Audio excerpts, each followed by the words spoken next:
ஆண்டவர் மறுமை இரட்சகருமாக இயேசு கிறிஸ்துவின் நாமத்தினாலே உங்கள் ஒவ்வொருவரையும் வாழ்த்துகிறேன், வரவேற்கிறேன். தேவனுடைய வார்த்தைக்கு நேராக நாம் கடந்து செல்லலாம். இந்த வருடத்தின் வாக்குத்தத்தமாக தேவன் கொடுத்த வார்த்தை, ஜெயம் கொள்ளுகிறவன் எல்லாவற்றையும் சுதந்திரித்துக் கொள்வான், நான் அவன் தேவனாயிருப்பேன், அவன் என் குமாரனாயிருப்பான். இந்த வசனத்தை தான் நாம் கவனித்து கொண்டு இருக்கிறோம்.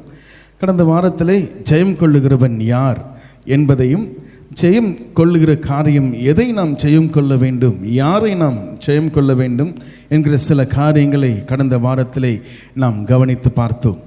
இந்த நாளிலும் கூட ஜெயம் கொள்ளுகிறவன் என்ற அந்த வார்த்தையின் அடிப்படை கொண்ட ஒரு சில காரியங்களை நாம் கவனிக்கும்படி ஆண்டவர் கிருபை தருவாராக.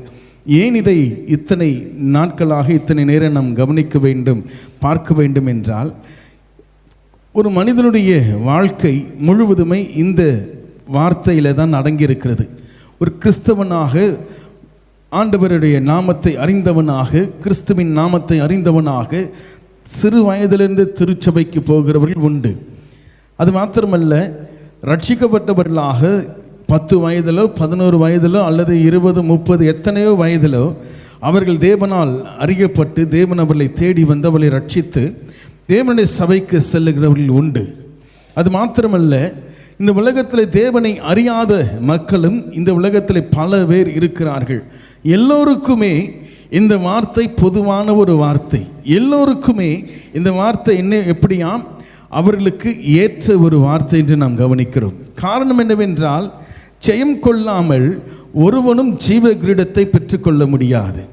ஜெயம் கொள்ளாமல் ஒருவனும் கிறிஸ்துவின் வருகையிலே காணப்பட முடியாது. கிறிஸ்தவர்களுடைய நம்பிக்கை என்னவென்றால், அபாரமான ஒரு நம்பிக்கை, அசாத்தியமான ஒரு நம்பிக்கை. என்ன? ஒரு நாள் கிறிஸ்து மத்திய ஆகாயத்தில் வருவார், அவரை நான் சந்திப்பேன் என்கிற ஒரு நம்பிக்கை.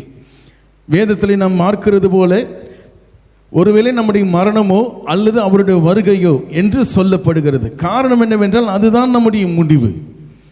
ஜீவனோடு இருக்கிறவர்கள், அதாவது உயிரோடு இருக்கிறவர்கள், கிறிஸ்து வரும் பொழுது அவரை நாம் அவரை சந்திக்கும்படியாக எதிர்கொண்டு போவோம்.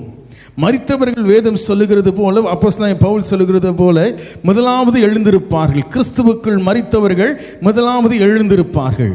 இந்த 2 கூட்டத்தார், மரித்தவர்களும் உயிரோடு இருக்கிறவர்களும் ஜெயம் கொள்ளுகிறவர்களாக இருக்க வேண்டும். ஜெயம் கொள்ளாமல் முதலாவது எழுந்திருக்க முடியாது. ஜெயம் கொள்ளாமல் கிறிஸ்துவை நாம் எதிர்கொண்டு போய் பார்க்க முடியாது என்பதை முதலாவது நான் தெரிந்து கொள்ள வேண்டும்.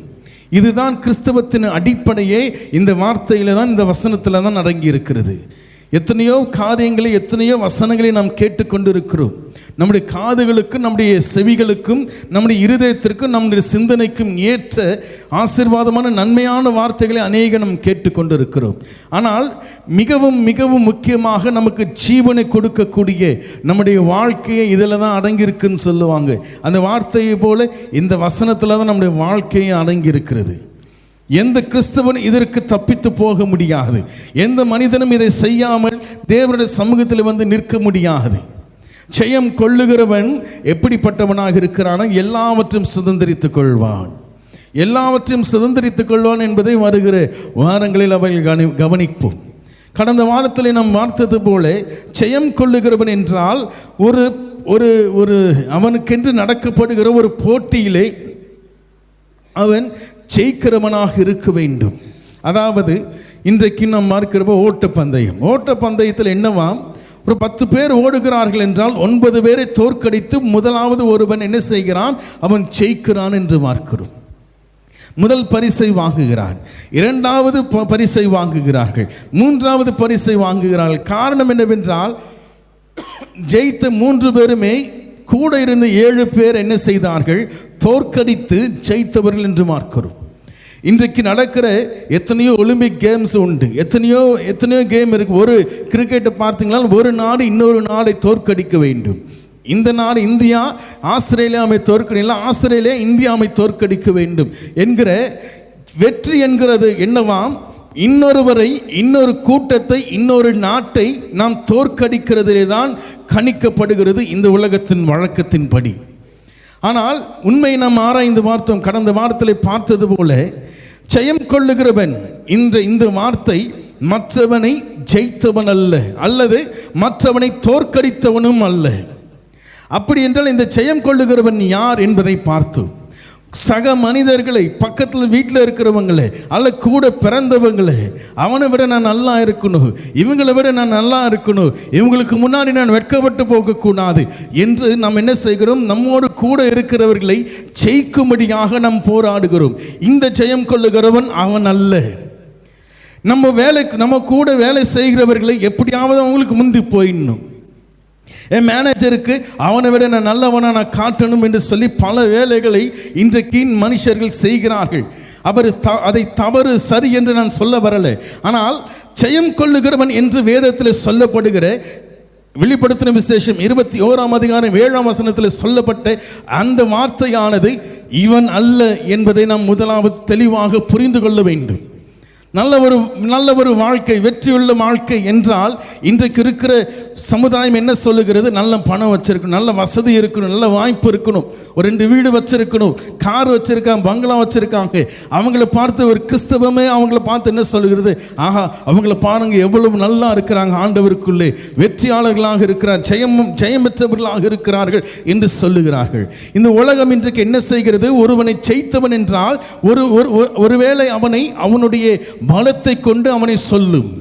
இன்னொரு பக்கத்தில் நான் கவனிப்போம் என்றால் அவனுக்கு வைக்கப்பட்டு அவனுக்கு இருக்கிற சொத்துக்களை வைத்து, பணத்தை வைத்து அவன் ஜெயித்தவன் என்று இந்த உலகம் அவனை கணிக்கும் என்று பார்க்கிறோம்.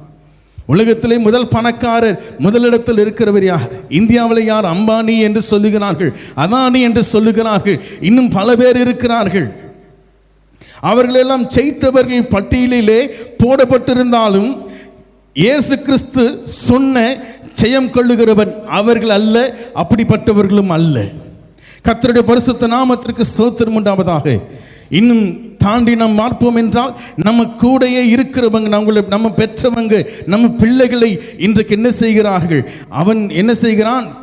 2 பிள்ளைகள் இருக்கிற, ஒரு பிள்ளை நல்லா இருக்கணும், இன்னொரு பிள்ளை அவனை விட ஜாஸ்தி போகும் பொழுது பெற்றவர்களுக்கே பொறாமை கொள்ளுகிற ஒரு குணமாக இன்றைக்கு மாறி போய் விடுகிறது என்று பார்க்கிறோம்.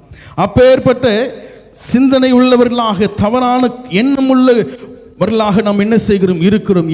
எதை வைத்து கணிக்கிறோம்?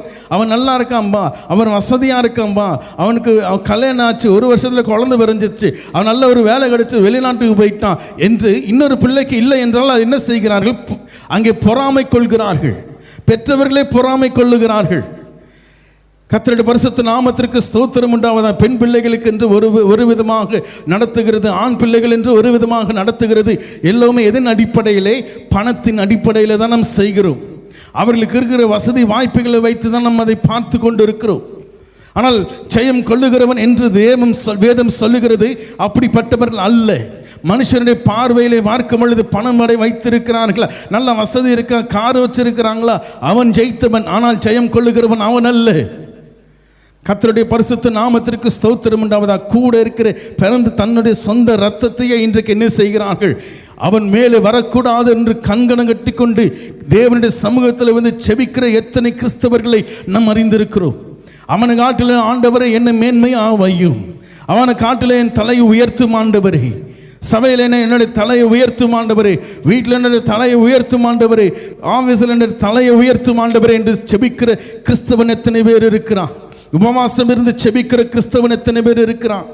பாஸ்டரையும் கூப்பிட்டு, பாஸ்டர் எனக்கு இந்த மாதிரி ஆயிடுச்சு, என் தம்பி இப்படி இருக்கிறான், அந்த இதில் நான் ஜெயிக்கிறதுக்கு எனக்கு என்ன செய்யுங்க, ஜெபம் பண்ணுங்க. பெற்றவர்கள் பிள்ளைகளுக்கு என்ன விரோதமாக எழும்புகிறார்கள், பிள்ளைகள் பெற்றவர்களுக்கு விரோதமாக எழும்புகிறார்கள். காரணம் என்னவென்றால் அதில் நான் ஜெயிப்பேன் என்றால் எது? பணத்திலும் சொத்துக்களிலும் நாம் என்ன செய்கிறோம்? இன்றைக்கு மனிதன் அதில் ஜெயத்தை பார்த்து கொண்டு இருக்கிறான், அதுதான் ஜெயம் என்று எண்ணிக்கொண்டிருக்கிறான். ஆனால் அது ஜெயம் அல்ல. கர்த்தருடைய பரிசுத்த நாமத்திற்கு ஸ்தோத்திரம் உண்டாவதாக. சமீபத்தில் கூட ஒரு பெரிய ஒரு நடிகர் மரித்து போனார். அவரை குறித்து பல காரியங்கள் யூடியூப்ல இன்றைக்கு சொல்லப்படுகிறது. அந்த மனிதனுக்கு இருக்கிற அந்த மனிதனுக்கு இருக்கிற அந்த எண்ணம் கூட இன்னைக்கு என்ன யார்கிட்ட இல்லைங்க, கிறிஸ்தவங்கிட்ட கிடையாது. பெரிய பெரிய ஊழியர்கள் என்று சொல்லப்படுகிறவர்களிடத்திலும் அப்படிப்பட்ட குணமில்லாதவர்களாக தான் நாம் இன்றைக்கு வாழ்ந்து கொண்டு இருக்கிறோம். பணத்துக்கு முக்கியத்துவம் கொடுத்து இன்றைக்கு வாழ்கிறோம், மனிதர்களுக்கு முக்கியத்துவம் கொடுக்கல.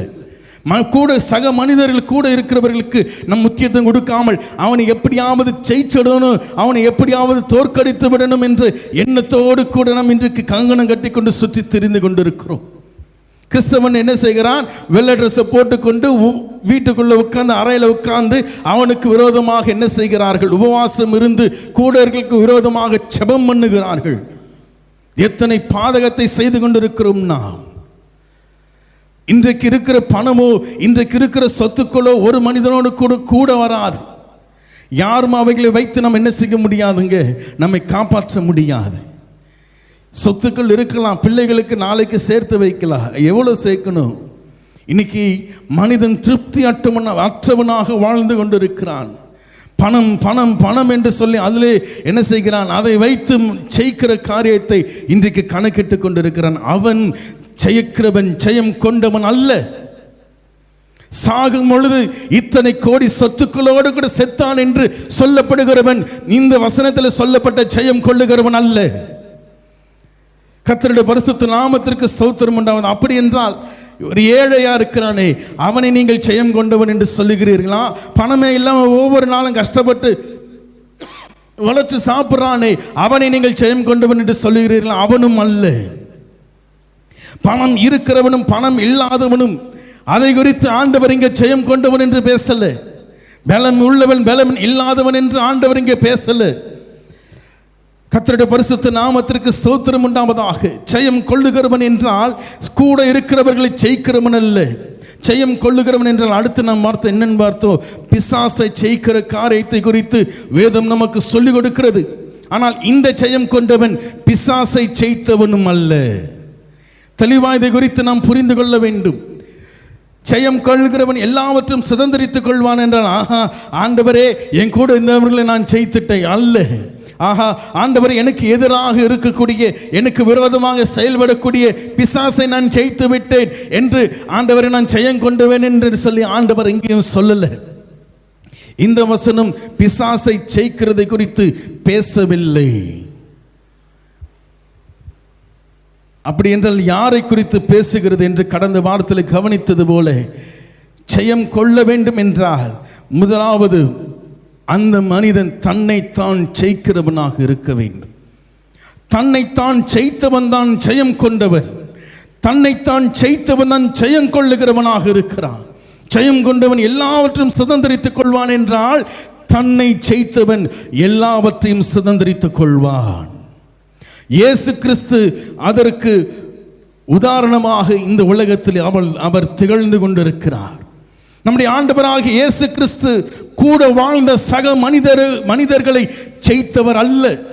கூட இருந்த மக்களை ஆண்டவர் ஜெயித்தவர் அல்ல. தெளிவாதை நாம் அறிந்து கொள்ள வேண்டும். இயேசு கிறிஸ்துவனுடைய ஜெயம் எதில் இருந்தது? நீங்களும் நானும் நினைக்கிறது போல அவனுக்கு விரோதமாக எழும்பின வேத பாரங்களை ஆண்டவர் தோற்கடித்தார். அவனுக்கு விரோதமாக எழும்பின அந்த மூப்பர்களை, அந்த பெரிய பெரிய ஆட்களை, சங்கத்தின் தலைவர்களை, மத தலைவர்களை ஆண்டவர் ஜெயித்தார் என்று வேதம் சொல்லுகிறதா? இல்லையே. பிசாசை ஆண்டவர் ஜெயித்தார் என்று வேதம் சொன்னாலும் கூட இந்த மாம்சத்தில் வெளிப்பட்ட கிறிஸ்து பிசாசு என்ன செய்தான்? இயேசு கிறிஸ்துவை மாம்சத்திலும் இந்த கிறிஸ்துவை தோற்கடித்தான் என்று பார்க்கிறோம். கர்த்தருடைய பரிசுத்த நாமத்திற்கு ஸ்தோத்திரம் உண்டாவதாக. இந்த உலகத்தின் வழக்கத்தின்படி, இந்த உலகத்தில் இருக்கிற நியதியின்படி நீங்கள் கவனித்து பார்ப்பீர்கள் என்றால், இயேசு பிசாசை ஜெயித்தார் என்றால் ஏன் ஆண்டவர் சிலுவையிலே மரணிக்க வேண்டும்? ஏன் ஆண்டவர் சிலுவையிலே தனது மரணத்தை அடைந்தார்? கூட இருக்கிற சுற்றி இருக்கிற ஜனங்கள் அவரை கொல்ல வேண்டும் என்று சொன்னார்கள். அவர்களை ஏவி விட்டது யார் என்று வேதம் சொல்லுகிறது? சத்ருவானவன் அவர்களை ஏவி கொண்டிருக்கிறான். அப்படி என்றால் சத்ருவானவன் ஏவி மனிதர்களால் சிலுவையில கொண்டு போகப்பட்ட கிறிஸ்து அந்த மரணத்தை என்ன செய்தார்?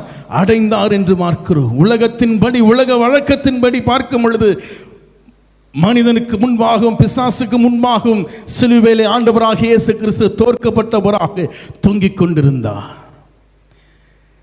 கர்த்தருடைய பரிசுத்த நாமத்திற்கு ஸ்தோத்திரம் உண்டாவதாக. ஏன் அப்படி நடந்தது என்றால், கிறிஸ்து தன்னை ஜெயிக்கும்படியாக இந்த உலகத்தில் வந்தாரே அன்றி மனுஷனையோ பிசாசையோ ஜெயிப்பதற்கு கிறிஸ்து இந்த உலகத்திற்கு வரல. ஆகவே தான் வேதம் சொல்லுகிறது, ஆண்டவர் பிசாசை துரத்தும் பொழுது கூட ஆண்டவர் என்ன செய்யல, அவருக்கு இன்னும் காலம் இருக்கிறது என்று சொல்லி ஆண்டவர் அவன் என்ன செய்தார், அவனை விட்டு கடந்து போகும்படியாக தான் ஆண்டவர் கட்டளையிட்டாரே அன்றி அவனை ஜெயித்தார் என்று வேதம் சொல்லல. கூட இருந்த ஜனங்களை எத்தனையோ பேர் ஆண்டவர் என்ன செய்கிறார், அங்கே கோபத்தோடு கூட பேசுகிறதை நாம் பார்க்கிறோம். வெள்ளை அடிக்கப்பட்ட கல்லறைகளை என்று அங்கே ஆண்டவர் அங்கு வேதத்தை நன்கு அறிந்தவர்களை பார்த்து ஆண்டவர் சொன்னார். காரணம் என்னவென்றால் அவர்கள் மேல் அத்தனை கோபத்தோடு கூட இருந்தார்.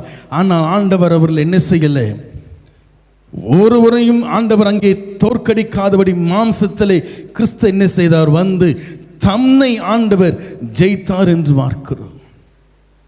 தன்னை ஜெயித்தார் என்று பார்க்கிறோம். ஆகவேதான் வேதம் சொல்லுகிறது, உலகத்திலே உங்களுக்கு உபத்திரவம் உண்டு, ஆயினும் திடன் கொள்ளுங்கள், நான் உலகத்தை ஜெயித்தேன் என்று ஆண்டவர் சொன்னார். காரணம் என்ன, இந்த உலகத்தை ஜெயித்தான் என்றால் இந்த உலகத்தை ஜெயித்த கிறிஸ்து மரித்திருக்க கூடாது. அந்த வார்த்தையின் பொருள் என்னவென்றால், இந்த உலகம் என்னை ஜெயிக்காதபடி நான் பார்த்து கொண்டேன். ஹல்லேலூயா. இந்த உலகத்தின் காரியங்கள் என்னை சேதப்படுத்தாதபடி என்னை நான் என்ன செய்தேன், பார்த்து கொண்டேன். அந்த வசனத்தின் அர்த்தம் அதுதான். இன்றைக்கு மனிதனை இயேசு கிறிஸ்து ஜெயித்தாரா என்று நீங்கள் கவனித்து பார்ப்பீர்கள் என்றால், ஒருவனை கொன்று இயேசு கிறிஸ்துவை கொன்றார்கள் சிலுவையிலே. அதற்கு பேதுரு சாட்சியா சொல்றார், ஜீவாதிபதியை பலி செலுத்தினீர்கள் என்று சொன்னார். இல்லையே, ஜீவாதிபதியை கொலை செய்தீர்கள் என்று இஸ்ரவேல் ஜனத்திற்கு முன்பாக, யூத ஜனத்திற்கு முன்பாக எழும்பி பிரசங்கம் பண்ணுகிறார் பேதுரு. அப்பேற்பட்ட சம்பவம் நிகழ்ந்தாலும் கிறிஸ்து என்ன செய்யலங்க, என்னையா பார்த்து இப்படி சொன்ன என்று சொல்லி ஆண்டவர் இறங்கி வரல. சிலுவையில் அவர் தொங்கிக் கொண்டிருக்கும் பொழுது அவர் என்ன செய்தார், கேலி பண்றாங்க. தன்னை தானே தேவன் என்று சொன்னாயே, உன்னை நீயே பிதாவினுடைய குமாரன் என்று சொல்லிக் கொண்டாயே, உன்னை நீயே கடவுள் என்று சொல்லிக் கொண்டாயே, அப்படினால் நீ இறங்கி வா, நான் உன்னை நம்புகிறேன்.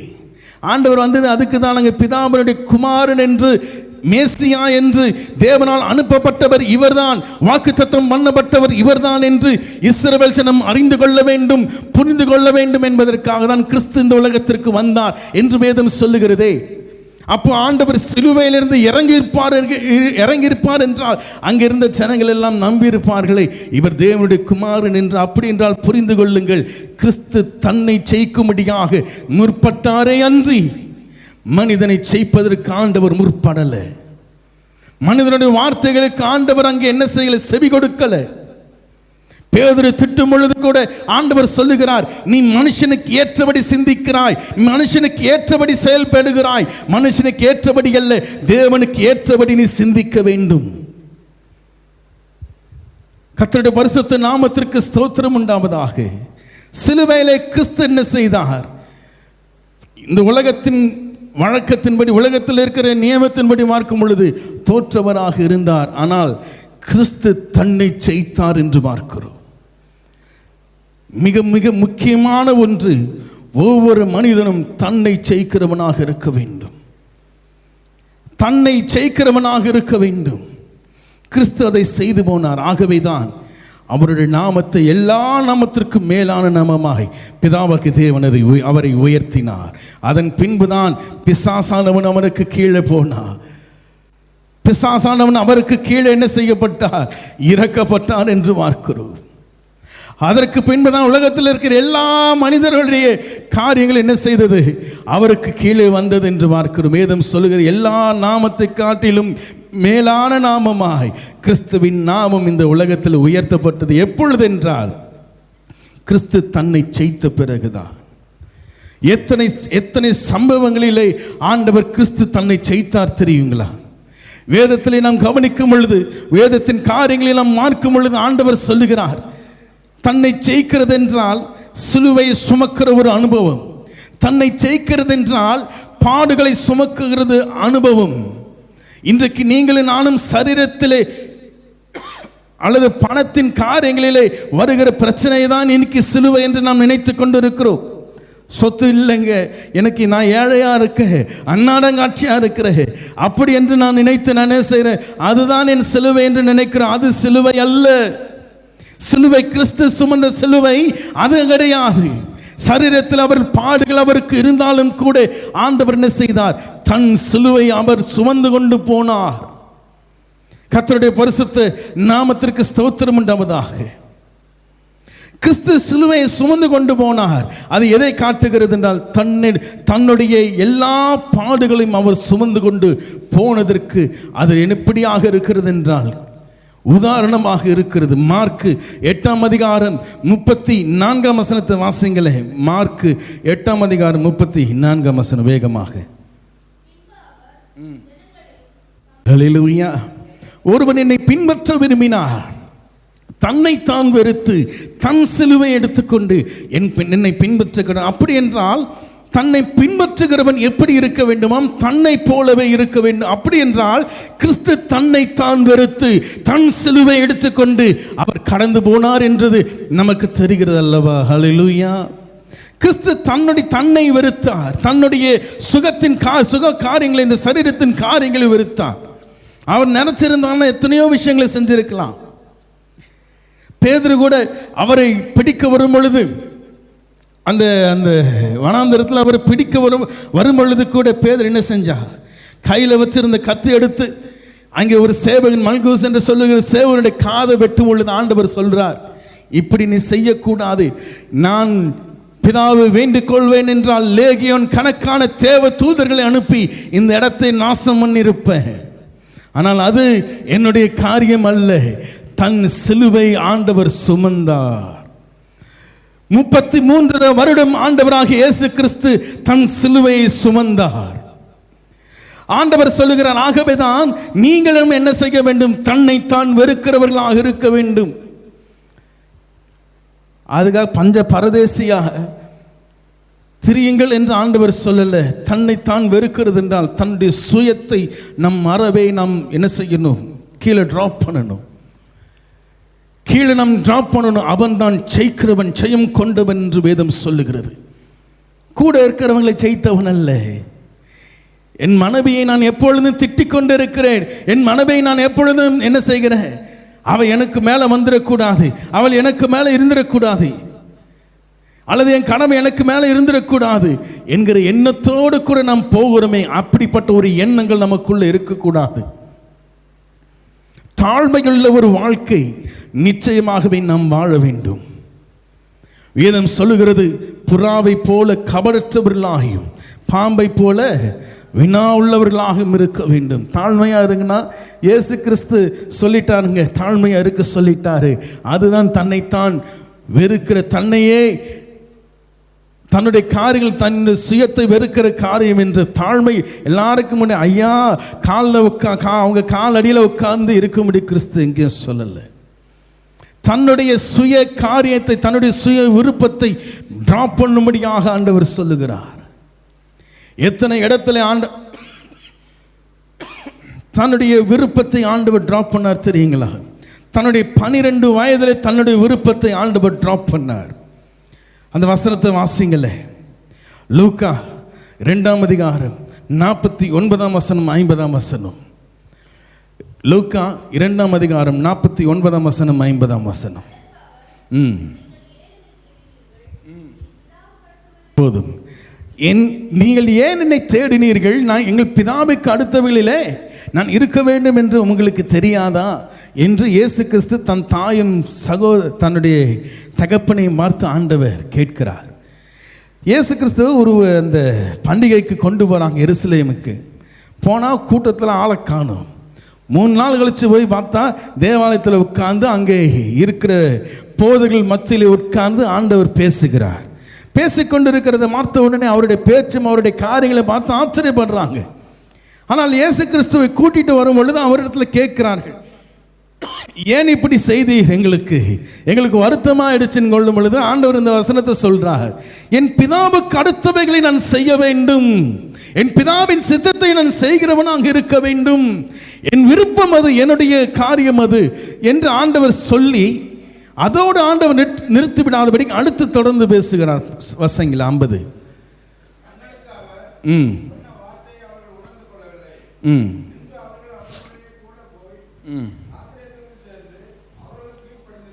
போதும்.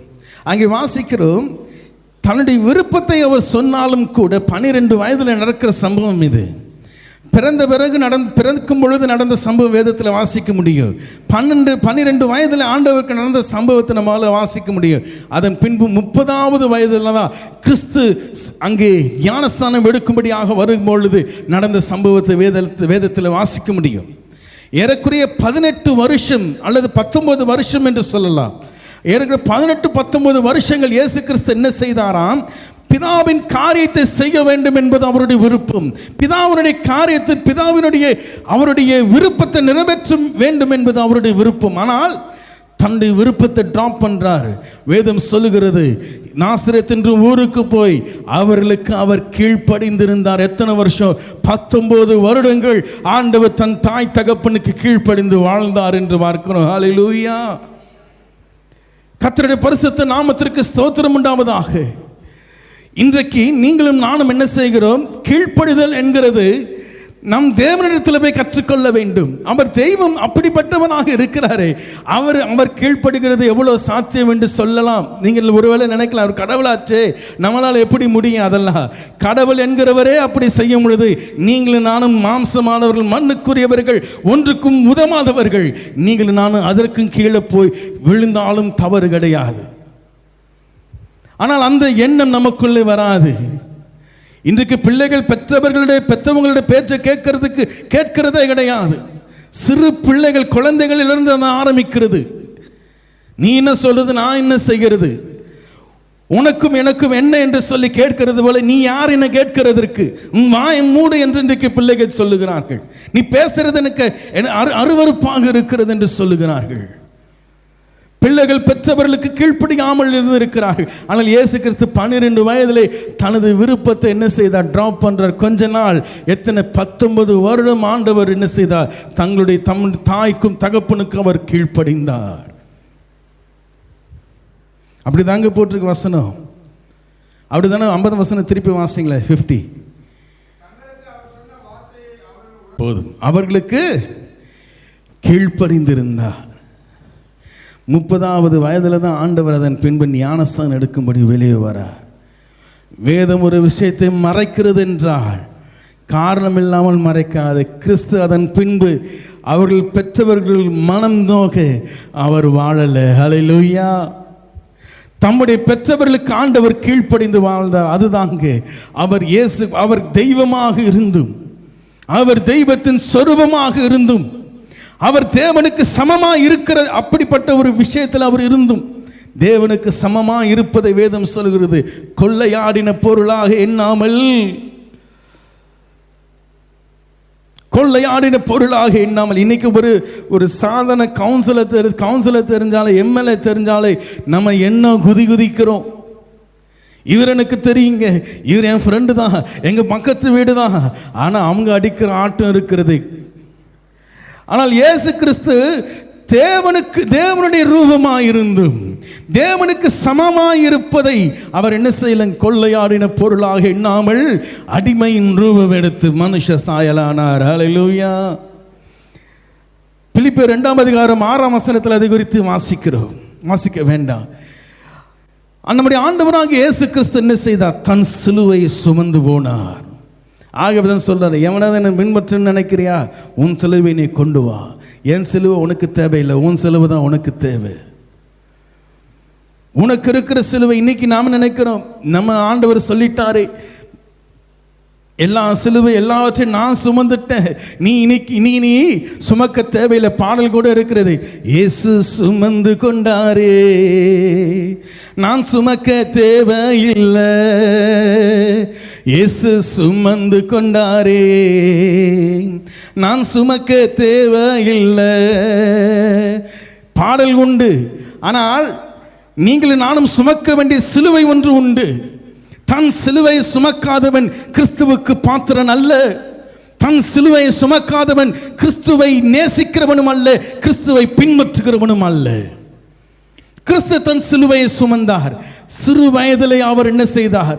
தன் பெற்றவர்களுக்கு அவர் அடங்கி வாழ்ந்தார் என்று பார்க்கிறோம். தன் பெற்றவர்களுக்கு கீழ்ப்படிந்து வாழ்ந்தார் என்று பார்க்கிறோம். தெய்வமே அப்படி வாழ்ந்தார் என்றால் நீங்கள் நானும் எம்மாத்திரம்? கடவுளின் ரூபமே அப்படி வாழும் என்றால் நீங்கள் நானும் எம்மாத்திரம்? ஆனால் இன்றைக்கு அப்படிப்பட்டவர்களாக நாம் இல்லாதபடிக்கு பெற்றவர்களை பிள்ளைங்க என்ன கேள்வி கேட்கிறாங்க, என்ன காரியங்கள் நடந்து கொண்டிருக்கிறது. ஆனால் நீங்களும் நானும் கீழ்ப்படிதலோடு கூட நம்முடைய வாழ்க்கையை நகர்த்துகிறவர்களாக இருக்க வேண்டும். கீழ்ப்படிதல் என்பது மிகவும் மிகவும் முக்கியம். கீழ்ப்படிதல் தான் எல்லாம் ஆரம்பிக்கப்படுகிறது. கீழ்ப்படிதல் இல்லாமல் தேவனுக்கு பிரியமாக இருப்பது கூடாத காரியம். கர்த்தருடைய பரிசுத்த நாமத்திற்கு ஸ்தோத்திரம் உண்டாவதாக. கர்த்தருடைய பரிசுத்த நாமத்திற்கு ஸ்தோத்திரம் உண்டாவதாக. கிறிஸ்து தன்னுடைய சிலுவையை சுமந்தது போல நீங்களும் நானும் என்ன செய்ய வேண்டும் என்றால், தேவன் நமக்கென்று கொடுக்கிற இந்த வாழ்க்கை நாம் என்ன செய்யணும்? அந்த சிலுவையை சுமக்கிறவர்களாக இருக்க வேண்டும். 57 வருஷமோ 80 வருஷமோ எத்தனை வருஷம் தெரியாது. இயேசு கிறிஸ்துக்கு 33 வருஷம்தான். இயேசு கிறிஸ்துவுக்கு 33 வருஷம்தான் இந்த உலகத்தில் வாழ்ந்தார். தன் சிலுவையை சுமந்து கிறிஸ்து ஜெயித்தார் என்று பார்க்கிறோம். அவர் ஜெயித்ததுனால தான் உங்களுக்கு எனக்கு இன்னைக்கு அந்த ஜெயிக்கக்கூடிய வாய்ப்பை ஆண்டவர் கிறிஸ்து நமக்கு கொடுத்திருக்கிறார். ஹல்லேலூயா. கிறிஸ்து தன்னை ஜெயித்ததுனால இந்த சரீரத்தில் வந்து எல்லா ஆசைகளையும் எல்லாவற்றையும் ஆண்டவர் என்ன செய்தார்? ஓரம் ஒதுக்கி வைத்தார். எத்தனையோ சம்பவங்களை நான் பார்க்கும் பொழுது இயேசு கிறிஸ்து என்ன செய்தார்? ஒரு சம்பவத்தில் தனக்கு உணவு வேண்டாம் என்று சொல்லி ஆண்டவர் ஓரம் ஒதுக்கி வச்சதை தான் இந்த உலகத்தில் அந்த வந்த 5000 பேருக்கு அந்த உணவு என்ன செய்தார்? ஆண்டவர் பகிர்ந்து கொடுத்தார் என்று பார்க்கிறோம். ஹல்லேலூயா. தனக்கென்று இருக்கிற காரியத்தில் ஆண்டவர் என்ன செய்தார்? மிகவும் மிகவும் கரிசனை உள்ளவராக ஆண்டவர் வாழ்ந்தார். ஆனால் என்றைக்கு ஆண்டவர் அந்த பணியை எடுத்தாரோ, தேவனுடைய சித்தத்தை செய்யும்படியாக 30வது வயதிலே அங்கே யோவானுடைய கரத்திலே வந்து அவர் ஞானஸ்நானம் எடுக்க வரும் பொழுது கூட அங்கே யோவான் சொல்லுகிறார், நீர் உம்முடைய பாதரட்சை கலற்றுவதற்கு கூட நான் பாத்திரவான் அல்ல ஆண்டவரே, நீர் எனக்கு ஞானஸ்நானம் கொடுக்க நான் எப்படி கொடுப்பது என்று சொல்லும் பொழுது ஆண்டவர் சொல்லுகிறார், அப்படி அல்ல யோவான், தேவனுடைய இப்படிப்பட்ட தேவனுடைய நீதியை நிறைவேற்றுவது நமக்கு அடுத்த காரியம்.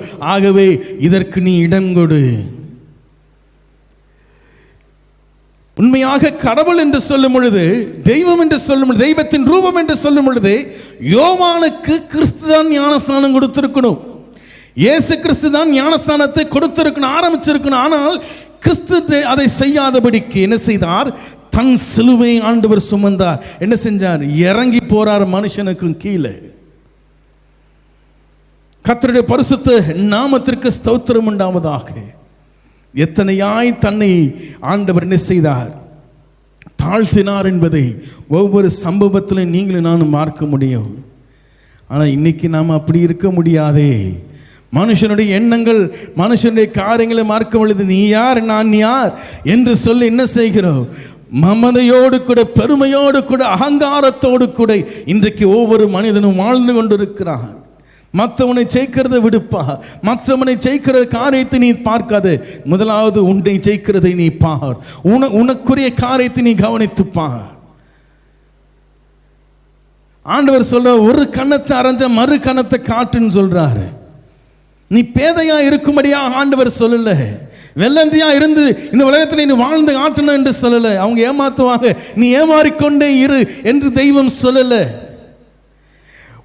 நம்மை நாமே அங்கே தேவனுடைய அவர் சொல்லுகிறபடி நம்மை தாழ்த்துகிறவர்களாக நாம் இருக்க வேண்டும்.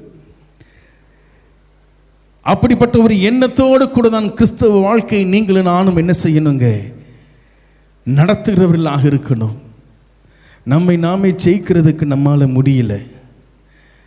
கணவனை ஜெயிக்க போகிறோம், மனைவியை ஜெயிக்க போகிறோம், கூட இருக்கிறவங்களே ஜெயிக்க போகிறோம்.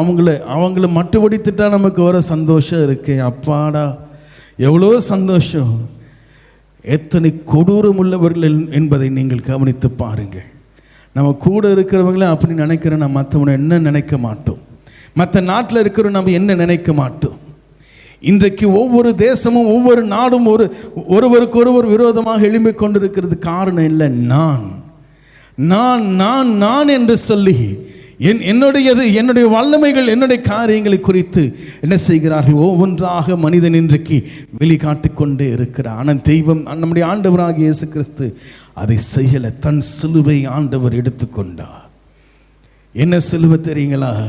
அவர் தெய்வமாக இருந்தும் தெய்வத்தின் ஒரு காரியத்தை கூட வெளிக்காட்டலை. அப்படிப்பட்ட ஒரு வாழ்க்கை கிறிஸ்து 33.5 வருஷம் வாழ்ந்து போனார். 33.5 வருடம் தெய்வமாக இருந்தாலும் கூட தெய்வத்தின் ஒரு காரியத்தை ஆண்டவர் வெளிப்படுத்தாதபடி, மனிதனுக்கு முன்பாக காட்டாதபடிக்கு, அங்கு இருந்த மனிதர்களுக்கு முன்பாக காட்டாதபடிக்கு என்ன செய்தார்? சாதாரணமான ஒரு வாழ்க்கையை வாழ்ந்து போனார் என்று பார்க்கிறோம். தேவன் நம்முடைய ஆண்டவராகிய இயேசு கிறிஸ்து என்ன செய்தார்? இந்த உலகத்தில் வந்து தேவனுடைய சித்தத்தை செய்யும்படியாக வந்தார் என்று தம்முடைய சித்தத்தை நிறைவேற்றுவதற்கு இந்த உலகத்துக்கு வரல. ஆகவேதான் தமது வல்லமைகளையும் தமது பலனையும் தம்முடைய ஆற்றலையும் ஆண்டவர் என்ன செய்த? அடையாளங்களை, அற்புதங்களை செய்யும் பொழுது கூட எத்தனை இடங்களில் ஆண்டவர் பார்த்து செஞ்சார். எல்லாரையும் கூட்ட லைன் கட்டி வந்து நின்று நீ ஜெபம் பண்ணு என்று ஆண்டவர் எங்கேயும் சொல்லலை. ஆண்டவர் என்ன வேதம் சொல்லுகிறது போல அநேகருக்கு அவரால் என்ன செய்ய முடியல? அற்புதங்களை செய்ய முடியல என்று வேதம் சொல்லுகிறது. பிசாசின் காரியத்தில் பிசாசை விரட்டும் பொழுது கூட ஆண்டவர் நீ பாதாளத்துக்கு போ, நீ நரகத்துக்கு போ என்று ஆண்டவர் சொல்லாதபடிக்கு ஈமனை விட்டு நீ கடந்து போ என்று சொல்லி ஆண்டவர் கட்டளையிட்டதுக்கும் காரணம் உண்டு. தேவன் நம்முடைய ஆண்டவராக இயேசு கிறிஸ்து என்ன செய்ய வேண்டுமாம்? பிசாசை ஜெயிக்கிறது அவருடைய பணி அல்ல. கிறிஸ்து இந்த உலகத்தில் வந்தது பிசாசை ஜெயிக்கும்படியாக வரல, மனிதர்களை ஜெயிக்கும்படியாக வரல. அவர் வந்தது எதற்கு தெரியுங்களா? தன்னை தான் ஜெயிக்க வேண்டும். காரணம் என்ன? மனிதன் அதை இழந்து கொண்டிருந்தான். மனிதனால அதை செய்ய முடியாமல் அவன் இருந்தான். காரணம் என்னவென்றால் ஆதாம் ஏவாள் செய்த காரியம் என்ன? நான் என்கிற கனி அவர்கள் புசித்ததுனால தான். எனக்கு எல்லாம் தெரியும், என்ன நன்மை எது தீமை எது எல்லாம் எனக்கு தெரியும், நீ யார் எனக்கு சொல்லுவது என்று சொல்லி எழுந்து நின்றபடியினாலே, அப்படிப்பட்ட ஒரு காரியம் மனிதனுக்குள்ள இந்த சரீரத்திற்குள்ள இருக்கிறபடியினாலே என்ன செய்ய முடியலைங்க? நம்மால் நம்மை ஜெயிக்க முடியாதவர்களாக நாம் வாழ்ந்து கொண்டிருந்தோம். பிசாசானவன் அவன் தோற்று போனதற்கு காரணமும் இதுதான். பிசாசு லூசிபர் என்று சொல்லப்படுகிற பிசாசானவன் தோற்று போனதற்கு காரணம் இதுதான். யார்? என்னதுங்க? நான்.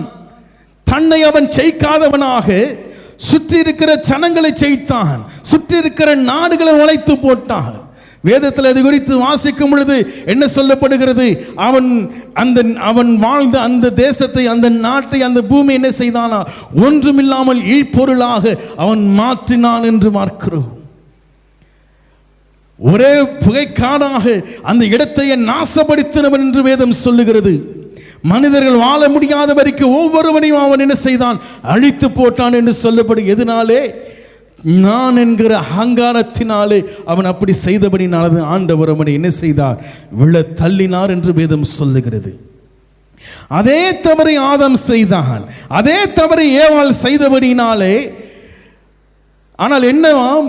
பிசாசாமன் உந்ததினாலே அவன் செய்தபடினாலே ஆண்டவர் என்ன செய்தார்? வாய்ப்பு கொடுத்தார். என்ன வாய்ப்பு?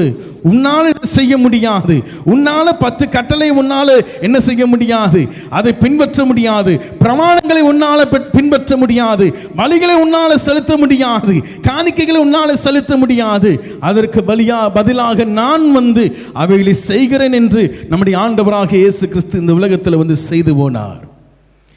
இன்றைக்கு பலி என்றால் நாம் என்ன நினைக்கிறோம்? காணிக்கை என்று சொல்லும் பொழுது நாம் என்ன நினைக்கிறோம்? கிறிஸ்து சிலுவையிலே பலியானார் என்று சொல்லப்படுகிறது. வேதத்தில் அது குறித்து சொல்லப்படுகிறது. ஆனால் உண்மையை நாம் ஆராய்ந்து பார்ப்போம் என்றால் பலி என்று சொல்லுகிறது தேவனுக்கு நம்மை நாமே ஜீவ பலியாக ஒப்பு கொடுக்கிறது என்று அர்த்தம். ஹல்லேலூயா. ஆராதனை என்று சொல்லப்படுகிறதிலே நீங்களும் நானும் தேவனுக்கு ஜீவ பலியாக நம்மை ஒப்பு கொடுப்பது வெறும் பாடலை பாடிக்கொண்டு செல்கிறது அல்ல, வெறும் பாட்டை மாத்திரம் பாடிட்டு நல்லா வாத்திய கருவிகள் மியூசிக் இன்ஸ்ட்ருமெண்ட்டை வாசிச்சுட்டு போகிறது. 1 மணி நேரம் பாடல், 1 மணி நேரம் ஜெபம், 1 மணி நேரம் ஆராதனை என்று சொல்லி நாம் என்ன செய்கிறோம்? அப்படிப்பட்டவர்களாக ஆஹா இன்றைக்கு நல்லா இருந்துங்க ஆராதனை என்று நாம் கடந்து போகிறோம். ஆனால் அது அல்ல, அது புத்தியுள்ள ஆராதனை அல்ல. ஆராதனை என்பது நம்மை நாமே தேவனுக்கு ஜீவ பலியாக ஒப்பு கொடுக்கிறது. ஹல்லேலூயா. கிறிஸ்து அதை என்ன செய்தார்? இந்த உலகத்தில் 33.5 வருஷம் வாழ்ந்து காட்டினார். 1 மணி நேரத்தில் ஆராதனை அல்ல, நம்முடைய வாழ்நாள் முழுவதும் நாம் என்ன செய்ய வேண்டுமா? தேவனுக்கு ஆராதனை செலுத்துகிறவர்களாக இருக்க வேண்டும். அப்படின்ற என்ன அர்த்தங்க? நான் ஜீவ பலியாக தேவனுக்கு என்று நம்மை ஒப்பு கொடுக்கிறவர்களாக இருக்கிற நான் அல்ல, கிறிஸ்துவே என்னை வாழ்கிறார் என்று சொல்லுகிறவர்களாக இருக்க வேண்டும். எப்பொழுதுமே சந்தோஷமாக இருங்கள், இடைவிடாமல் ஜெபம் பண்ணுங்கள் என்று சொல்லுகிறதெல்லாம் 24 மணி நேரம் ஜெபம் பண்ணும்படியாக ஆண்டவர் சொல்லல. 24 மணி நேரமும் தேவனை சார்ந்து வாழ்கிறவர்களாக இருங்கள் என்று ஆண்டவர் சொல்லுகிறார். ஹல்லேலூயா. அதுதாங்க தன்னை தானே என்ன செய்கிற சிலுவை, தன் சிலுவை எடுத்துக்கொண்டு சுமந்து செல்லுகிற ஒரு அனுபவமாக இருக்கிறது. எத்தனை அற்புதங்கள் அடையாளங்கள் கிறிஸ்துவால் செய்ய முடியும். ஏன் ஆண்டவர் ஒரு பகுதிக்கு மாத்திரம் அவர் என்ன செய்தார்? அதை செய்து காட்டி போனார். எருசலேம் என்று சொல்லப்படுகிற அதை சுற்றி இருக்கிற சில ஊர்களிலே மாத்திரம்தான் கிறிஸ்து இந்த எல்லாவற்றையும் செய்தார். தெய்வம் என்று சொல்லப்படும் பொழுது முழு உலகத்திற்கும் அவர் தன்னை காட்டியிருக்க வேண்டும். தெய்வம் என்று சொல்லப்படும் பொழுது முழு உலகத்திற்கும் அவர் பிரயாணம் பண்ணியிருக்க வேண்டும். தெய்வம் என்று சொல்லப்படுகிறவர் இந்த உலகத்திற்கும் தன்னை வெளிப்படுத்தியிருக்க வேண்டும். ஆனால் அவர் அதை செய்யாதபடிக்கு என்ன செய்தார்? தன் சிலுவை எடுத்துக்கொண்டு தனக்கென்று பிதாவானவர் நியமித்த இடத்தில் அவர் பிறந்து என்ன செய்தார்? தன்னை அவர் செய்து காட்டி போனார். ஹல்லேலூயா. தெய்வம் என்று சொல்லப்படும் பொழுது எல்லாவற்றையும் அவர் என்ன செய்திருக்கணும்? எல்லா ஊருக்கும் வந்திருக்கணும். எல்லாவற்றுக்கும் அவர் என்ன செய்திருக்கணும்? நன்மைகளை அவர் செய்கிறவர்களாக சுற்றி திருந்திருக்கணும். ஆனால் அவர் அப்படி செய்யாதபடிக்கு என்ன செய்தார்? பிதாவாக தேவனுக்கு தன்னை என்ன செய்த சப்மிட் பண்ணதுனாலே அவருக்கென்று கொடுக்கப்பட்ட ஸ்தானத்தில் கிறிஸ்து இருந்தார் என்று பார்க்கிறோம். அதை மீறி இம்மி அளவு கூட, நூல் அளவு கூட கிறிஸ்து தன்னுடைய வரம்பை மீறாதவராக ஆண்டவர் இருந்தார். ஹல்லேலூயா. அதுதான் தன் சிலுவை சுமக்கிற அனுபவம். கர்த்தருடைய பரிசுத்த நாமத்திற்கு ஸ்தோத்திரம் உண்டாவதாக. தேவனுடைய பரிபூர்ண காரியங்கள் எல்லாம் அவருக்குள்ள இருந்தாலும் கூட, தெய்வத்துவத்தின் எல்லாம் அவருக்குள்ள இருந்தாலும் கூட என்ன செய்தார்? கிறிஸ்து இந்த உலகத்திலே மனிதனாக தன்னை காட்டினான். முதலாவது கிறிஸ்து செய்தது எதுவென்றால் தன்னுடைய தெய்வத்துவத்தை இந்த உலகத்திலே மனிதனிடத்திலே காட்டல. தெய்வத்துவத்தின் வல்லமைகளை ஆண்டவர் காட்டல. ஆனால் இன்றைக்கு நீங்களும் நானும் நம்ம வல்லமையை காட்டதான் பிரயாசப்படுறோம். நம்முடைய அழகை காட்டதான் பிரயாசப்படுறோம். நம்முடைய பராக்கிரமத்தை காட்டதான் பிரயாசப்படுறோம். நான் யார் என்று காட்டுவதற்கு தான் இன்றைக்கு பிரயாசப்படுறோம். ஆனால் கிறிஸ்து அதை செய்யாததுனால தான் அன்றைக்கு வாழ்ந்த ஜனத்திற்கும் அங்கே என்ன ஒண்ணுங்க கேள்வி இருக்கிறது. இன்றைக்கு இஸ்லாமியர்களும் அதை குறித்து சொல்லிக் கொண்டிருக்கிறார்கள். என்ன? வேதத்தில் ஒரு இடத்திலேயாவது இஸ்லாமியர்கள் சொல்லுகிற காரியம், தலைவர்கள் சொல்லுகிற காரியம் என்ன சொல்றாங்க? இந்த பைபிளில் ஒரு இடத்திலேயாவது இயேசு நான் தான் கடவுள், என்னை வணங்குங்கள் என்று ஒரு இடத்துல சொல்லியிருப்பார்னா இன்றைக்கு நான் கிறிஸ்தவனாக மாற தயார் என்று கேள்விக்குறி வைக்கிறார்கள், சவால் விடுகிறார்கள். அதற்கு கிறிஸ்தவனால பதில் சொல்ல முடியல. சகிர் நாயக் என்று சொல்லப்படுகிற அந்த மனிதர் அவர் கேட்கிற கேள்விகள் எல்லாம் கிறிஸ்தவனால பதில் சொல்ல முடியல. காரணம் என்ன தெரியுங்களா? இந்த உலகம் அவரை கேள்வி கேட்டுக்கொண்டிருக்கிறதற்கு காரணம் என்ன தெரியுங்களா? கிறிஸ்து தன்னை தெய்வம் என்று எங்கேயும் காட்டிக்கொள்ளல. இதை நாம் என்னவென்று சொல்லுவது? எல்லாரும் ஆசைப்படுவாங்க, தனக்கு இருக்கிற ஒரு வல்லமை இருந்ததுன்னா அதை எப்படியாவது காட்டணும். தன் வீட்டில் இருக்கிற ஒரு குடும்பத்தில் இருக்கிறவங்க ஒரு பெரிய இடத்துல வந்துட்டாங்கன்னா அவங்க எனக்கு தெரியும், இவங்க பாரு என்று சொல்லி ஸ்டேட்டஸில் போடுறோம், இதை பாரு அதை பாருன்னு போடுறோம். கிறிஸ்து அவர் தேவனுடைய ரூபமாக இருந்தும் தேவனுக்கு சமமாக இருப்பதை கொள்ளையாடின பொருளாக எண்ணாமல் இந்த உலகத்தில் மனுஷ சாயலானார். ஏன்? தன்னைத்தான் அவர் ஜெயிக்கும்படியாக வந்தாரே அன்றி மனிதருக்கு முன்பாக தன்னை தெய்வமாக காட்ட அவர் விரும்பல. மனிதனுக்கு முன்னாடி தெய்வமாக காட்ட அவர் விரும்பாதபடினால தான் இன்றைக்கு உலக மனிதர்கள், மதத்தினர்கள் கேள்வி கேட்கிறாங்க. அவர் தன்னை தெய்வம் என்று சொல்லி என்னை நீங்கள் வணங்குங்கள் என்று வேதத்தில் நீ காட்டிடு பார்க்கலாம் என்று கேள்வி கேட்கிறார்கள், சவால் விடுகிறார்கள். ஆனால் ஒரு உண்மையை நாம் புரிஞ்சுக்கணும். கிறிஸ்து இந்த உலகத்தில் வந்தது தன்னை தெய்வமாக காட்டிக்கொள்ள வேண்டும் என்பதற்காக வரல. தன்னுடைய காரியத்தை தன்னை ஜெயிக்கும்படியாக, தன் சிலுவையை சுமக்கும்படியாக கிறிஸ்து இந்த உலகத்திற்கு வந்தார். பார சிலுவை என்று சொல்லப்படுகிற மனுஷனால், அதாவது மனுஷனால், அந்த யூத ஜனத்தினால், ரோம ஜனத்தினால் கொடுக்கப்பட்ட சிலுவையை சுமக்கும்படியாக கிறிஸ்து இந்த உலகத்திற்கு வரல. தன்னை ஜெயிக்கக்கூடிய காரியத்தில் கிறிஸ்து முற்பட்டார். தன் சிலுவையை சுமக்கும்படியாக கிறிஸ்து முற்பட்டார் என்று பார்க்கிறோம். பாடுகள், சிலுவை என்பது பாடுகள். ஆனால் கிறிஸ்து இந்த உலகத்தில் வந்து மர சிலுவையை சுமக்கும்படியாக வரல. ஆனால் நீங்கள் நான் அது அப்படி அதற்காக தான் வந்தாருன்னு நினைக்கிறோம். இல்லைங்க, தன் சிலுவையை எடுத்துக்கொண்டு என்னை பின்பற்ற கடவன். இன்னைக்கு அதை தவறாக புரிஞ்சிட்டு, இன்றைக்கு அதை தவறாக புரிஞ்சிட்டு குட் ஃப்ரைடே அன்னைக்கெல்லாம் ஜனங்க என்ன செய்கிறாங்க? சிலுவை, மர சிலுவை மாட்டிக்கொண்டு தோல்ல வைத்து கொண்டு மாறினாலே அடி வாங்கி கொண்டு அதை போன்ற காட்சிகள். நான் இங்கே கிறிஸ்துவுக்காக நான் இதை செய்கிறேன். ஏன் சில பைத்தியங்கள் என்ன செய்கிறது? கைகளையும் கால்களையும் மரத்தில் வச்சு ஆணி அடிச்சுட்டு கதறி கொண்டு இருக்கிறது. இந்த வசனத்தின் அர்த்தத்தை புரியாமலே இன்றைக்கு மனிதகுலம் செத்து கொண்டிருக்கிறது என்று பார்க்கிறோம்.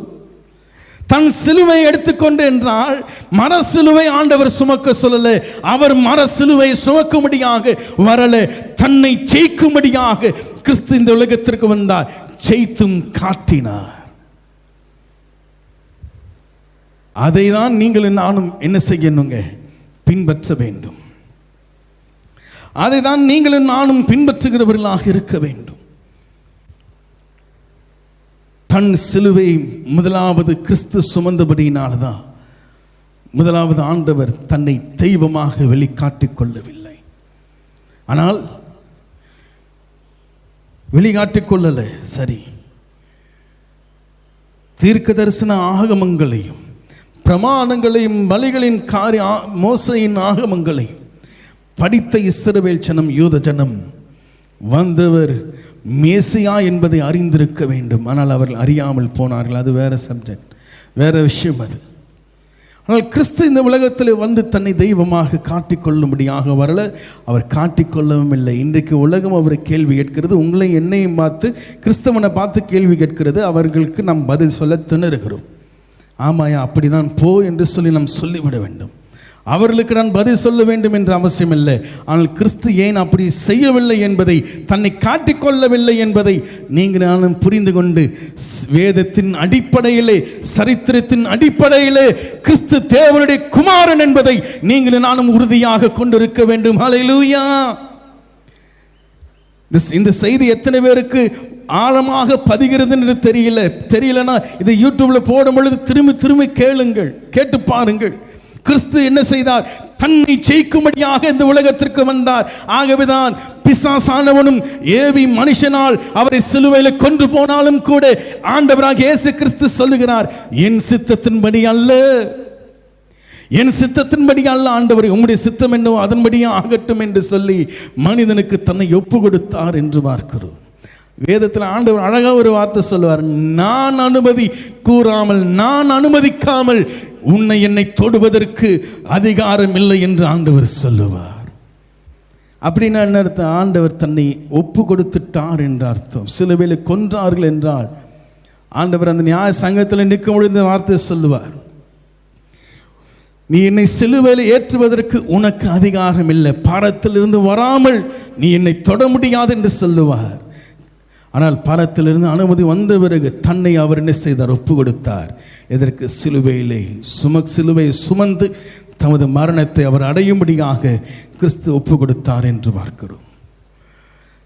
நீங்கள் நாளும் கற்றுக்கொள்ள வேண்டிய ஒரு விஷயம், கிறிஸ்து தெய்வம் என்கிறதை வெளிக்காட்டிக் கொள்ளலை. தெய்வத்தின் காரியங்கள், தெய்வத்தினுடைய எத்தனையோ விஷயங்கள் அவருக்கு வந்தாலும் சில இடங்களில் அவருடைய சீஷர்களுக்கு அதை வெளிப்படுத்தி காட்டி போனார். சில நேரங்களில் சில ஜனங்களுக்கு தமது வல்லமைகளை, சுகமளிக்கிற காரியங்களை, அற்புதங்களை செய்தார் என்று பார்க்கிறோம். ஏன் மரித்தவர்களை கூட ஆண்டவர் உயிரோடு கூட எழுப்பின காரியத்தை நாம் பார்க்கிறோம். அப்பேற்பட்ட விஷயங்கள் செய்தாலும் கூட இன்றைக்கும் இந்த உலகம் அவரை கேள்வியாக தான் பார்க்கிறது. நீ தெய்வமா, நீ கடவுளா, நீ தேவனுடைய குமாரனா என்று தான் கேள்வி கேட்டுக்கொண்டே இருக்கிறார்கள்.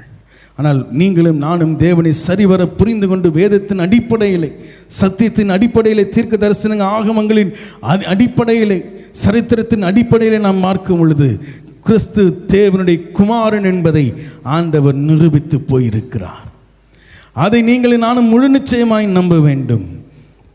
அதோடு நின்று விடாதபடிக்கு கிறிஸ்துவை, நம்முடைய சிலுவை சுமந்து நாம் பின் செல்லுகிறவர்களாக இருக்க வேண்டும். நம்முடைய பெருமைகள், நம்முடைய வல்லமைகள், நம்முடைய காரியங்களை இன்றைக்கு மனுஷனிடத்தில் காட்ட விரும்புகிறோம். இந்தியா தன் பலத்தை காட்டுகிறது. இன்றைக்கு அந்த நியூக்ளியர் பாம் டெஸ்டெல்லாம் ஏன் பண்ணுறாங்க? ஒவ்வொரு நாடு தெரியும், இந்த டெஸ்ட்டு பண்ணாங்க, அந்த டெஸ்ட்டு பண்ணாங்க, நிலாவுக்கு ராக்கெட் விடுறாங்க. இதெல்லாம் என்ன எதற்காக காட்டுகிறாங்க? இந்தியாவின் பலம் என்ன என்று மற்ற நாடுகளுக்கு காட்டுவதற்காக. இந்தியாவினுடைய பலம் எப்படியாக இருக்கிறது என்று மற்ற நாடுகள் அறிந்து கொள்ள வேண்டும் என்பதற்காக அவர்கள் அப்படிப்பட்ட டெஸ்ட்டை செஞ்சுட்டு இருக்கிறாங்க. ஒவ்வொரு மனிதனுமே தன் பலத்தை காட்டுவதற்கு முயற்சித்தான். கிறிஸ்து தனது பலத்தை காட்டுவதற்கு அவர் முயற்சிக்கலை. ஆண்டவர் என்ன செய்தார்? முழுமையாக சப்மிட் பண்ணார் என்று பார்க்கிறோம். அப்படிப்பட்டவன் தான் தன் சிலுவையை சுமக்கிறவன். அவன்தான் வேதம் சொல்லுகிறது போல ஜெயிக்கிறவன். ஹல்லேலூயா. ஜெயம் கொள்ளுகிறவன் எல்லாவற்றும் சுதந்திரித்துக் கொள்வான் என்றால், தன் சிலுவையை சுமந்து கிறிஸ்துவை பின்பற்றுகிறவன் எல்லாவற்றையும் சுதந்திரித்துக் கொள்வான் என்பதுதான் அர்த்தம். ஹல்லேலூயா. அதற்கு நம்மை நாமே ஒப்பு கொடுப்போமா?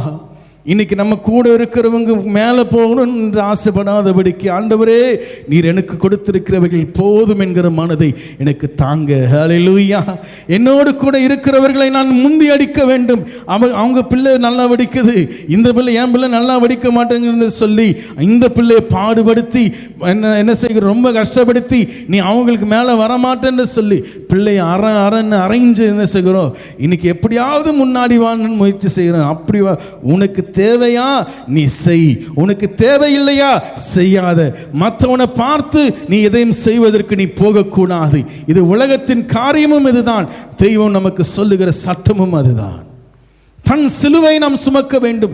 நமக்கு என்ன பாடு, நமக்கு என்ன ஆண்டவர் வைத்திருக்கிறாரோ, எத்தனை வருஷம் இந்த உலகத்தில் வாழ்றோமோ அது தேவனுக்கு பிரியமான ஒரு வாழ்க்கை வாழ்ந்து கடந்து சென்று நாம் தேவன் காட்டுகிற பாதையில் நாம் கடந்து போவோம் என்றால் நிச்சயமாக உங்களை என்னையும் பார்த்து ஜெயம் கொள்ளுகிறவன் எல்லாவற்றும் சுதந்திரித்துக் கொள்வான் என்றால் உங்களை பார்த்து ஆண்டவர் சொல்வார், நீ எல்லாவற்றையும் சுதந்திரித்துக் கொண்டாய். ஹல்லேலூயா. நீ எல்லாவற்றையும் நீ சுதந்திரித்துக் கொண்டாய். ஆனால் இன்னைக்கு தன் சிலுவை சுமப்பது தான் கஷ்டம். சில காரியங்கள் வெறுப்புகளை விடுவது தான் கஷ்டம்.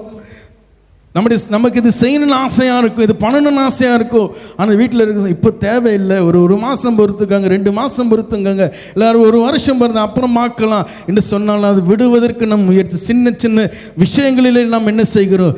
அடம் பிடிச்சு என்ன செய்கிறோம்? அதை செஞ்சு கஷ்டத்தோடு கூட பாரத்தோடு கூட இன்றைக்கு நாம் என்ன செய்கிறோம்? கடனில் வாழ்ந்து கொண்டிருக்கிறோம். கடன் உள்ளவர்களாக நாம் இன்றைக்கு நாம் இருந்து கொண்டிருக்கிறோம். நமக்கு என்ன ஆண்டவர் தெய்வம் கொடுத்திருக்கிறாரோ, நமக்கு கொடுத்திருக்கிற மனைவி, நமக்கு கொடுத்திருக்கிற கணவன், நமக்கு கொடுத்திருக்கிற பிள்ளைகள், நமக்கு கொடுத்திருக்கிற பெற்றவர்கள், நமக்கு கொடுத்திருக்கிற சகோதர சகோதரிகளோடு கூட சந்தோஷமான நல்ல ஒரு வாழ்க்கை நாம் வாழ்வதற்கு நம்ம ஒப்பு கொடுப்போம். ஹல்லேலூயா. நமக்கு என்று கொடுத்திருக்கிற அக்கம் பக்கத்தில் வீட்டில் இருக்கிறவர்களோடு கூட சமாதானமாக இருப்பதற்கு நாம் பிரயாசப்படுவோம். ஹல்லேலூயா. அவர்களுக்கு மேலே போகணும், அவர்களுக்கு மேலே இந்த காரியத்தை செய்யணும் என்று சொல்லி எதையும் செய்து நம்மை டேமேஜ் பண்ணி கொள்ளாதபடிக்கு நாம் கிறிஸ்து நமக்கு சொன்ன தன் சிலுவை சுமந்து கொண்டு என்னை பின்பற்ற கடவுள் என்று சொன்னாரே, அப்படி செய்யாதவன் எனக்கு பாத்திரன் அல்ல என்றும் சொல்லி இருக்கிறார். இல்லாண்டவரே, எனக்கென்று நீர் கொடுத்திருக்க சிலுவையை சுமந்து நான் உம்மை பின்பற்றி வருகிறேன். ஹல்லேலூயா. எழுந்து நிற்போமா? ஆண்டவருக்கு நாம் நன்றி செலுத்துவோமா? கேட்ட வசனத்தை மனதில் வைத்தவர்களாக ஆண்டவரே நீர் கொடுத்த இந்த வார்த்தைக்காக ஸ்தோத்திரம். ஹல்லேலூயா. நன்றி நன்றி நன்றி நன்றி நன்றி நன்றி அப்பாவுக்கு ஸ்தோத்திரம் என்று சொல்லி தேவனை மகிமைப்படுத்தி ஒரு பாடலை பாடி நாம் கடந்து செல்வோம்.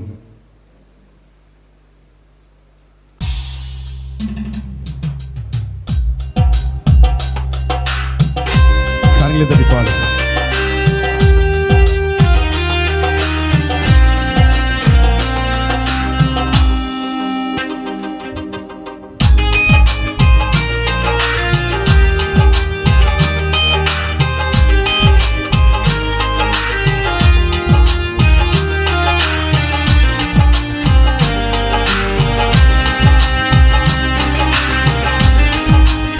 சந்தோஷமாய் பாடுவோமா?